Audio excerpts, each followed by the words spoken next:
satu ini? Umar menjawab, wahai Rasulullah, saya lah yang menanamnya. Walaupun berbuah habis, pokok dia tak buah.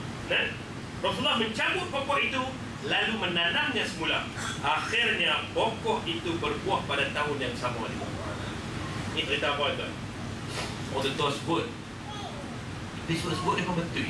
Dia ada tangan panas dengan tangan sedih. Orang tua sebut kan. Jenis ni tanam bukan jenis berbuah. Jenis makan buah cepat. Ada orang macam tu. Dia tanam tak buah, tapi kalau bagi kat dia buah dia cepat, dia orang lain dia makan. Kita ni tuan-tuan, dilahirkan, Tuhan lahirkan kita ni dengan kelebihan kita. Ada orang kalau dia ternak binatang menjadi. Dia belah ayam, dia belah burung, dia belah ikan jadi. Ada orang kalau tanam apa menjadi. Ada. Dia tanam menjadi. Ada orang tanam apa tak jadi. Tapi kalau tangan dia berniaga, jadi. Tak cerita apa tuan-tuan. Kita ni Tuhan lahirkan dengan apa yang dia nak ambil balik kita. Dia lahirkan kita dengan apa yang dia nak ambil, dengan cara dia nak ambil balik kita tu apa? Maksudnya apa tuan? Kita ni nak masuk syurga ni pelbagai pintu yang dikira oleh Allah. Ada orang masuk syurga dengan cara dia berniaga. Dia berniaga, dengan berniaga dia untung, dengan untung dia boleh keluar zakat, dengan berniaga dia boleh derma, dengan berniaga dia boleh bersedekah, dengan berniaga dia boleh menyebabkan orang bekerja dengan dia dibagi lebihan gaji. Ada orang masuk syurga dengan dia menternak haiwan. Ada orang masuk syurga dengan dia menanam tumbuh-tumbuhan. Macam mana Ustaz? Dia jual ya, dia jual. Kadang-kadang bila tumbuhan dia dimakan oleh burung-burung, dia redha. Burung-burung main makan, binatang main makan, dia redha. Hak redha tu yang pahala besar. Kan, binatang main makan, dia kata ni rezeki dia ni, tapi kat dia lah, tu redha tu. Kalau dah pang, dia tembak, dia katuk betul kaki, tak apalah kita redha lah, redha apa orang katuk lah. Yang tu bagi orang. Tuan ambil kira. Yang tu kata kita masuk syurga ni kan, macam-macam ni. Ada orang masuk syurga dengan jadi peniaga bersalah. Dan ada orang masuk neraka kalau jadi peniaga bersalah. Ikut lah. Syurga bukan mesti jadi ustaz. Ada mungkin masuk neraka kalau jadi ustaz. Mana? Na'udzubillah min zalik. Jadi tuan-tuan nak masuk syurga ni macam-macam. Mungkin tuan-tuan masuk syurga kerana menjadi seorang pekerja di Morinas. Mungkin Allah kita tak tahu. Macam mana kita nak buat? Buatlah ikut syariat dan syarat-syarat yang telah ditetapkan. Jadi mungkin Sayyidina Umar ni dia tak ada skill tanam pokok, tapi dia ada skill pemerintahan kan. Ketika Sayyidina Umar perintah, banyak pembaharuan dalam Islam. Banyak pembaharuan dalam Islam. Rasulullah tegas. Tapi tangannya, tangan yang tak menjadi. Tangan tak menjadi. Hadis yang ke-22, Abu Nadrah Al-Awaqi berkata, Sa'altu Aba Sa'id Al-Khudri an khatami Rasulillah sallallahu alaihi wasallam, yakni khatami nubuwah, faqala kana fi zahrihi bid'atun nashidatun. Aku bertanya kepada Abu Sa'id Al-Khudri perihal tanda kenabian Rasulullah. Beliau menjawab, di belakang badan Rasulullah ada daging yang timbul. Aku pergi menemui, hadis yang ke-23, Abdullah bin Sirkis berkata, aku pergi menemui Rasulullah ketika Rasulullah sedang duduk bersama para sahabatnya. Aku berjalan mundar-mandir di belakang Nabi. Aku pikat, aku duduk belakang Nabi. Niat aku apa? Aku nak tengok tanda belakang Nabi tu. Tapi aku tak abak ke Nabi. Nak abak tak gamak. Takkan abak ni buka baju tengok dekat, tak gamak. Tapi Nabi faham apa yang aku mahukan. Nabi faham tu yang kita lah kan. Anak-anak rumai keliling dalam anak abang apa ni. Dia tak abang kita tapi rumai ayah sihat ke, abang sihat ke, main cek kecil kaki abang pelik lah. Anak abang apa ni? Nak pergi rombongan. Kita tak main pegang kaki kita. Nak pergi rombongan. Dia ada pasal. Nabi pun faham. Dengan itu Nabi melepaskan selendang yang menutupi belakang badannya. Nabi pun lepas selendang belakang tu. Aku dapat melihat tanda kenabian yang berada di antara kedua-dua bahunya sebesar genggaman tangan. Sebesar genggaman tangan. Besar lah. Ada kata besar telur burung pagi. Kan, itu besar mana apa Ustaz? Mungkin sebesar genggaman tangan ni hari ni.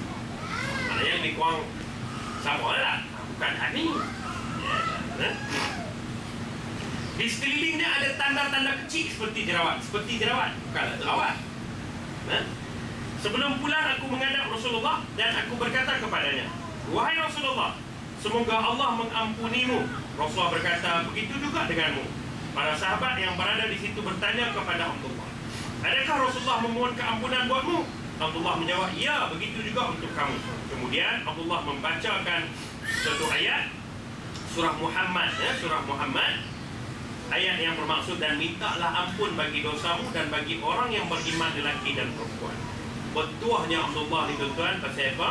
Pasal Rasulullah memohon ampun kepada dia. Ampun Rasulullah tuan-tuan kalau dia mohon jadi. Satu ketika hadis Sayyidatina Aisyah, bila dia tengok Nabi sedang seronok, Nabi tengah duduk seronok, dia kata ketika Nabi sedang berseronok, aku bertanya kepada Rasulullah. Kau tengok hadis ni, nak cerita kata isteri cerdik. Dia tengok waktu lelaki tengah seronok, tanda-tanda seronok. Kalau duduk gelak sepanjang hari, duduk gila seronok. Dia ada, isteri faham lah waktu mana suami faham lah kan, ya, waktu faham memang suami seronok. Dia letih, ada waktu letih tapi dia seronok. Tanya, jadi hadis Aisyah kata, ketika aku melihat Rasulullah sedang gembira, sedang seronok, maka aku berkata kepada Rasulullah, aku kata apa? Ya Rasulullah, tolonglah doakan sesuatu bagi aku. Dia kata, ya Rasulullah, doalah kat aku bagi sesuatu.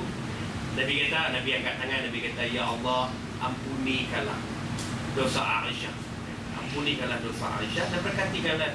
Dan Aisyah kata, aku ketawa kegembiraan. Aisyah ni tuan-tuan, isteri yang paling manja dengan Rasulullah. Isteri Nabi banyak, tapi yang paling manja ialah Aisyah. Pasal apa? Pasal Aisyah masa menikah dengan Nabi kecil ni. Lepas tu anak darah pula. Isteri Nabi yang lain semuanya anak darah kali kedua. Dia anak darah pertama. Faham ni? Anak darah yang pertama. Maknanya Nabi menikah dengan dia manja sungguh dengan Nabi. Kecil. Waktu pi majlis nuri walimah, antara hadiah Aisyah, aku nak tengok orang bergendang. Kenduri kahwin ni tuan-tuan, ada bunyi-bunyian tak apa, memang digalakkan, cuma jangan bunyi-bunyian yang melalaikan lah. Dia kata, aku letak tangan dagu aku ni di atas tangan Rasulullah ni. Maknanya dia tengok tu Rasulullah tak tangan tuan-tuan. Balik suruh suami buat itu.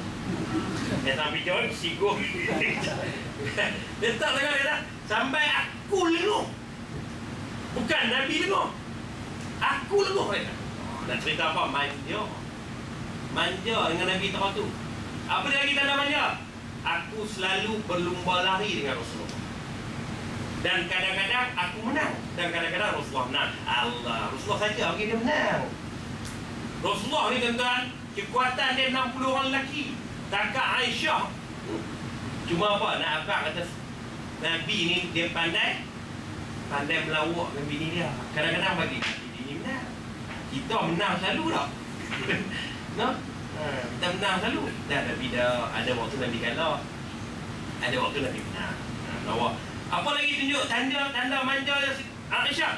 Dia kata, aku mandi dengan Nabi satu bijana. Kadang-kadang aku mengulurkan tangan aku, kadang-kadang Nabi mengulurkan tangan dia. Maksud apa? Mandi pun Nabi melawak ni. Kita tengokkan halan lah. Kita anak main cucu ceretek bentuk dengan tuan dia masuk mandi tu, tengok lelah, cerita lelah. Nak cerita apa? Manja. Lepas tu bila cerita Aisyah kata aku tertawa, Nabi tanya aku. Nabi tanya, wahai Aisyah, hang seronok kan tadi? Ni hang ni bahasa anak lah. Hang syok kan tadi bila doa aku tu? Aisyah kata, ya Rasulullah, seronok sangatlah saya minta ampun bagi aku.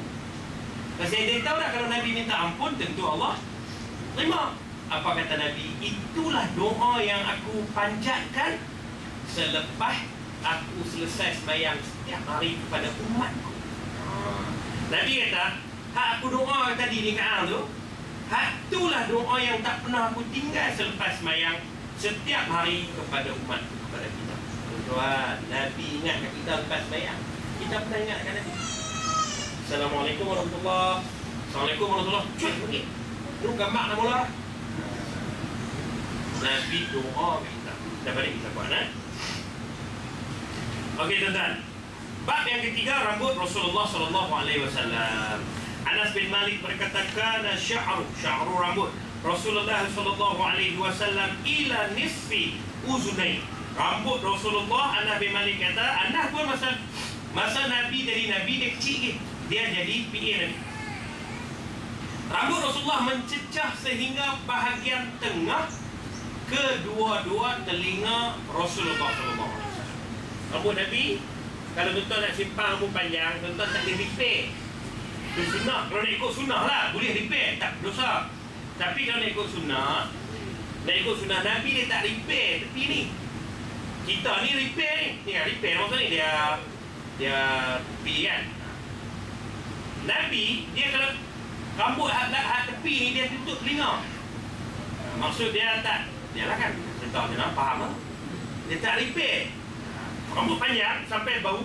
Nabi rambut panjang sampai bau. Tepi ni dia tak repair, dia biar macam tu. Kita ni setengah simpan rambut panjang, dia repair tepi kan. Ada Nabi tak. Awak repair salah? Tak salah. Cuma kalau sunnah betul itulah. Nah, kalau sunnah sungguh, nak ikut sunnah sungguh, rambut Nabi sampai bau dan tepi ni ada rambutnya. Aisyah berkata, aku pernah berkongsi mandi satu bekas ayat dengan Rasulullah. Yang disebut tadi ni. Beliau memiliki rambut yang panjangnya di atas bahu dan di bawah cuping telinga. Rambut dia panjang. Jadi bawah ni dia tak ada repair apa lah. Jadi tuan kalau simpan rambut panjang, fadal sila. Sampai bau, rambut panjang. Lepas tu rambut tepi ni dengan duk repair, dengan duk edeh-edeh apa. Tapi Nabi senantiasa bersikat rambut dan berminyak. Kita ni simpan rambut panjang, jangan tu raya. Nabi simpan rambut panjang, sikat. Nabi selalu bawa sikat. Nabi sikat, Nabi berminyak dan Nabi bersebat. Nabi bersebat. Sebat Nabi tutup telinga ni. Kita rambut panjang berubah. Rambut panjang berubah.